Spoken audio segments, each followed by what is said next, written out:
The game you're playing is Rust, a game where the survival aspect is brutal, decisions are critical, and every player you meet is potentially an ally or an enemy, whether you're a lone wolf carving out solitary existence or part of a tightly knit team. Your approach to the game can define your experience, and in this video I'll be deep diving into the pros and cons of playing Rust and Rust console solo versus in a team.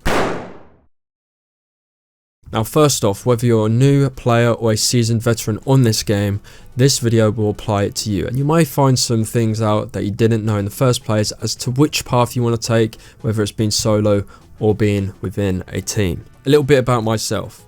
I'm nearly a 10k player on this game, and I primarily played in a clan or a team or a Zerg, whatever term you'd like to use for it. But I have a lot of knowledge when it comes to playing in a clan, whereas others more have experience in a solo situation. So this is going to be a really good video to watch if this is something that you need to know. So first and foremost, let's start with a solo. Going solo in Rust console offers a unique and thrilling experience, and most of the content you see are solo or trio based, so small teams, and you kind of get to know the content creator a bit more when making that. So let's start off at the first point, independence. As a solo player, you're in complete control of your decisions, from where to build your base to how to spend your resources. Every victory feels personal because you earned it alone. Second, stealth and flexibility. As a single player, you're harder to spot, easier to hide, and can adapt quickly to situations. Larger teams often draw more attention, but solo players can slip under the radar. And finally, smaller upkeep costs. Maintaining a base is simpler and less resource intensive for one person. And this is something you can really just take your time consumption down when playing the game. Being solo is a lot more conventional than just playing in a clan where you have to keep, let's say, 100 to 200,000 frag base up. But the thing is, playing solo isn't without its challenges. The biggest downside, vulnerability. Solo players are outnumbered in most encounters. 1 versus 5, the odds aren't in your favour. And then there's the grind. Farming and building as a solo player takes significantly more time and effort. And as well, pretty much the most exaggerated point in this video is loneliness. Rust is a harsh world to play in, and without teammates it can feel isolating if you are just a casual player. But if you're a content creator, this can be different, and I'll be talking about this at the end of this video. Now, let's talk about playing as part of a team, and here are the benefits of teaming up in Rust console. First, strength in numbers. With teammates, you're far less likely to be outgunned. Raiding, defending, and gathering resources become much easier. Second, division of labor. One person can gather wood, another can farm, someone else can scout for enemies. Tasks are faster and more efficient. Everything is done around the clock if the chemistry within your team is second to none. And finally, the social aspect. Playing with friends can make the experience more fun and less stressful. Sharing victories, even losses, builds that chemistry up a lot more. However, it's not all plain sailing when you're in a team, because as being a solo, it has its downsides as well.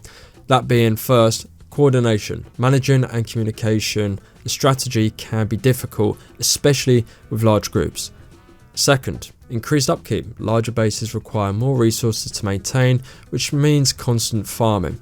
And finally, visibility. Teams attract attention. A larger base or group of players moving together is a magnet for raids and PvP.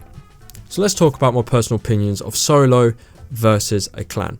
So I'm very much a social person. This is why I do content creation, and this is why I started a team in the first place, which started out playing with friends in real life. I loved the social aspect of Rust. I loved talking shit to other players, and I liked having fun with my friends, plain and simply. When I tried playing solo, I didn't like it.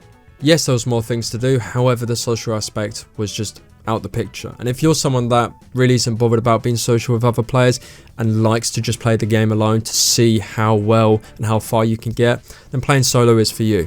The thing is, by being solo, you are a lot more vulnerable, and loads of people, especially within Rust console, offline raid, and you are very much vulnerable when it comes to being offline raided, whether it be another solo or a group of players. If you're off, that base is getting raided if you've pissed someone else off in that server. However, if your game sense is great within Rust and you learn a lot about how players play and you can take advantage of being hidden within the server, then you can get a lot done. A lot more attention that is less on you and more on Zergs. That is just how Rust is.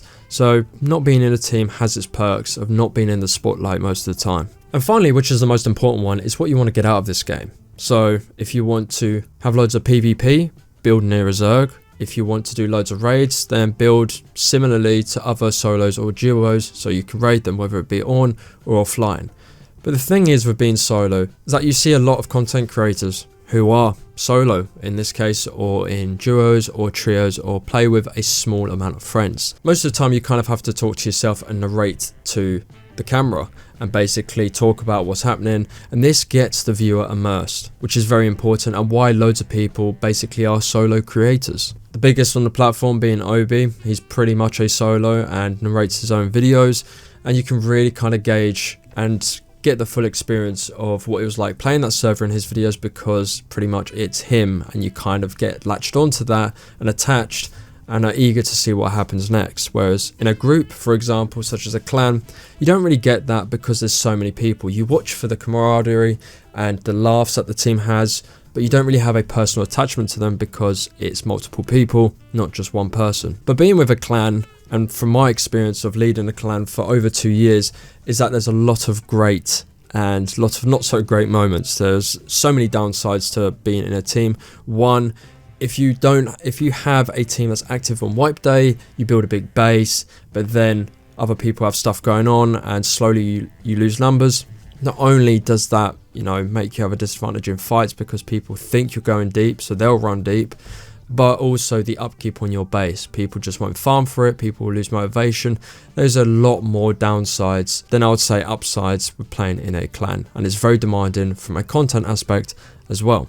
But the other thing is that if you're running in numbers, then you are literally going to dominate most of the server. It just is what it is. As well, you're more prone to being offline attempts because people keep watch of your base, and if you have teammates keeping watch, then that really won't happen. You can easily just call up the Discord and be like, get on, we're getting offline raided, and your team will do that and you'll defend it. There's a lot more raids happening that are really more explosive, no pun intended, when you're in a clan, and there's so much fun that I've had along the way and meeting new people.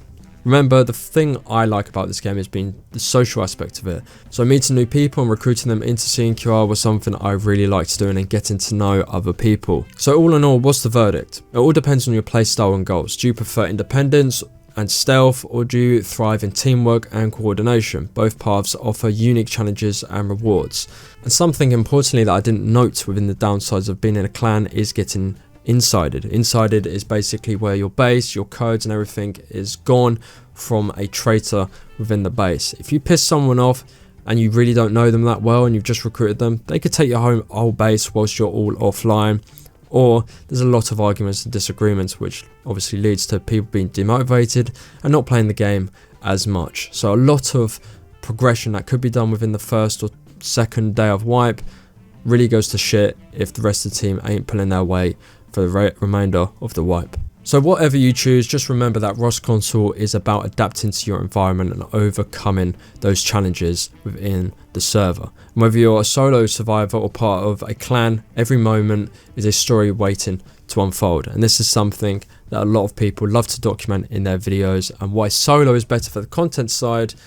Depending on if you're social or not, being in a clan is a lot more fun. Let me know what you guys think about this. Do you prefer playing solo in a small group, or do you like playing as a clan? If you're playing in a small group, a lot of the stuff becomes much more bigger. Those raids, that kill that you got a full inventory of farm, that raid, the PvP against other teams.